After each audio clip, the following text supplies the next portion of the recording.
Hello friends, आज हम बनाएंगे मैंगो मिल्क शेक। तो देखो, मैंने ये मैंगो मिल्क शेक बनाने के लिए मैंने मैंगो ले लिया है। अब इस एक मैंगो को हम अच्छे से छील लेंगे, इसके सारे छिलके उतार लेंगे और सारे छिलके उतारने के बाद हम इसे छोटे छोटे पीसेस में कट कर लेंगे। तो इसे मैं अच्छी तरीके से पहले छील लूँ।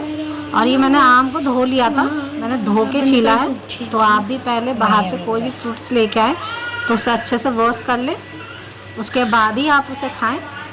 तो देखो, मैंने ये छील लिया है। अब करता हूँ ये इस तरीके से मैं सारे छिलके को आराम आराम से उतार लूँगी। तो देखो, ये मैंने छील लिया आम को। अब इसे हम बारीक बारीक कट कर लेंगे। तो इस तरीके से हम इसे छोटे छोटे पीसेस में कट करेंगे। तो मैंने ये टिफ़न में कट कर लिया है, आप किसी भी कटोरे वगैरह में कट कर सकते हैं। तो देखो, इस साइज़ में हम कट कर रहे हैं, जो कि हमें इसे मिल्क शेक बनाने में दिक्कत ना हो। तो इस तरीके से हम सारे मैंगो को कट कर लेंगे। तो देखो, ये मैंगो कट चुका है। अब देखो, मैंने मैंगो शेक बनाने के लिए क्या क्या लिया है। ये मैंने एक मैंगो लिया है, 1 कटोरी चीनी ली है, ये 5-6 बादाम लिए हैं, और ये काजू है 4-5, और मैंने ये 1 किलो मिल्क लिया है, कच्चा दूध है। तो देखो, मैंने ये 1 किलो दूध लिया है, अमूल दूध है। ये कच्चा दूध यूज़ करना है हमें, उबला हुआ दूध यूज़ नहीं करना है। तो ये मैंने कच्चा ही दूध लिया है पैकेट में से, और इस तरीके से हम मिक्सी के जार में से डाल लेंगे। तो देखो, ये ज़रूरी नहीं है कि आप जूसर मिक्सी में ही मैंगो शेक बनाएं या कोई भी मिल्क शेक बनाएं। तो ये ज़रूरी नहीं होता कि जूसर मिक्सी में ही मैंगो शेक बन पाता है। अब जिसमें आप मसाला पीसते हैं, आप उसमें भी मैंगो शेक बना सकते हैं। देखो किस तरीके से मैं बनाऊंगी। इसी तरीके से आप आराम से, जिसके पास जूसर मिक्सी ना हो, आप मसाले वाली मिक्सी भी यूज़ कर सकते हैं, आराम से बन जाएगा उसमें। तो देखो, मैं इस तरीके से मिक्सी के जार में डाल दिया है दूध और आम। अब इस तरीके से हम अच्छे से इसे पीस लेंगे। तो देखो, मैंने ये जिस तरीके से मिल्क शेक बना रही हूँ, ये मिल्क शेक बनाने बहुत ही आसान है और बहुत इजी तरीके से ये बन भी जाएगा। कोई दिक्कत नहीं होती इसे बनाने में। ज़रूरी नहीं है कि आप मैंगो शेक बनाने के लिए कोई जूसर मिक्सी ही इस्तेमाल करेंगे। तो मैंने ये मसाले वाली मिक्सी इस्तेमाल करी है, जो कि मैं सबको बता सकूँ कि ज़रूरी नहीं है सबको कि जूसर मिक्सी यूज़ करें। मेरे पास जूसर मिक्सी भी है, पर मेरा एक ये तरीका था आपको इस तरीके से बताने का। तो इस तरीके से मैंने ये इस वजह से ये मिक्सी ली है। तो इस तरीके से हम अब इसे ढक्कन अलग करेंगे। ये देखो, बन गया, ये हमारा मिल्क शेक तैयार हो रहा है। तो अब हम इसे बर्फ़ के उसमें डालेंगे, जग में।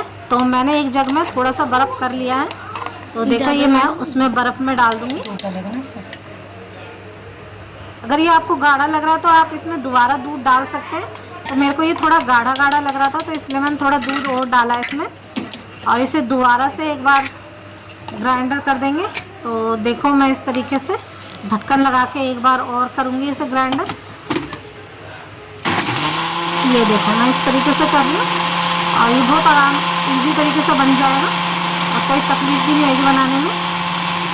अगर मेरी वीडियो अच्छी लगे तो लाइक से सब्सक्राइब जरूर करें, बेल आइकन को दबाएं और मेरी वीडियो पर कमेंट करके बताएं मुझे कि मैं वीडियो कैसी बनाती हूँ। तो देखो, ये बहुत इजी तरीका है, बहुत आसान तरीका है। तो देखो, ये इस तरीके से बन जाएगा। अब हम देखो, मैंने बर्फ़ ले लिया है। अब हम इस तरीके से बर्फ़ के साथ ही इसे घुमा सकते हैं, या फिर आप किसी भी जग में बर्फ़ कर लो और फिर इसे उसमें डाल दो। तो ज़रूरी नहीं है कि मतलब बर्फ़ रख के ही इसे मिक्सी की जार में पीसो। मैं बस दिखाने का तरीका मेरा ऐसा था, जो कि आपको बनाने में आसान लगे, कोई परेशानी ना हो। तो ये देखो, मेरा मिल्क शेक तैयार हो गया है। मैंने फिर भी देखो दिखाने के लिए आपको जग में भी बर्फ़ कर लिया है। तो ये मैंने जग में बर्फ़ कर रखा है। अब इसे हम चम्मच की मदद से इस तरीके से सारे मैंगो शेक को हम इस तरीके से एक जगह कर लेंगे। तो ये हमारा मैंगो शेक तैयार हो चुका है। तो अभी मैं थोड़ा मैंगो और बचा है, मैं उसे भी इसी तरीके से तैयार कर लेती हूँ। शेक तो देखो ये हमारा और मैंगो हम शेक हो इसे गया है सर्व तैयार। करेंगे। अब हम इसे मैंगो शेक को ग्लास में करेंगे। ये देखो तो देखो ये मेरा मैंगो शेक तैयार हो चुका है और बहुत इजी है ये मैंगो शेक बनाना, बहुत आसान तरीका है, किसी को भी घर में बनाने के लिए मार्केट में जाने की ज़रूरत नहीं है। ये आप घर में ही बना के आराम से पी सकते हैं, बच्चों को भी पिला सकते हैं। तो ये देखो मैंने ऊपर से आइसक्रीम रखा है इसके ऊपर, थोड़ा इसे अच्छा दिखाने के लिए, इसका टेस्ट अच्छा करने के लिए। तो इसके ऊपर हम काजू डाल देंगे और ये बादाम डाल दूंगी मैं इसके ऊपर। तो ये देखो मेरा मैंगो शेक बन के तैयार हो चुका है। ये 10 मिनट भी नहीं लगते इस मैंगो शेक को बनने में। तो बहुत इजी और बहुत आसान तरीका लेके आई हूँ मैं। अगर मेरी वीडियो अच्छी लगे तो लाइक ज़रूर करना और मेरा समझाने का तरीका अच्छा लगा हो तो मेरे को कमेंट करके बताना।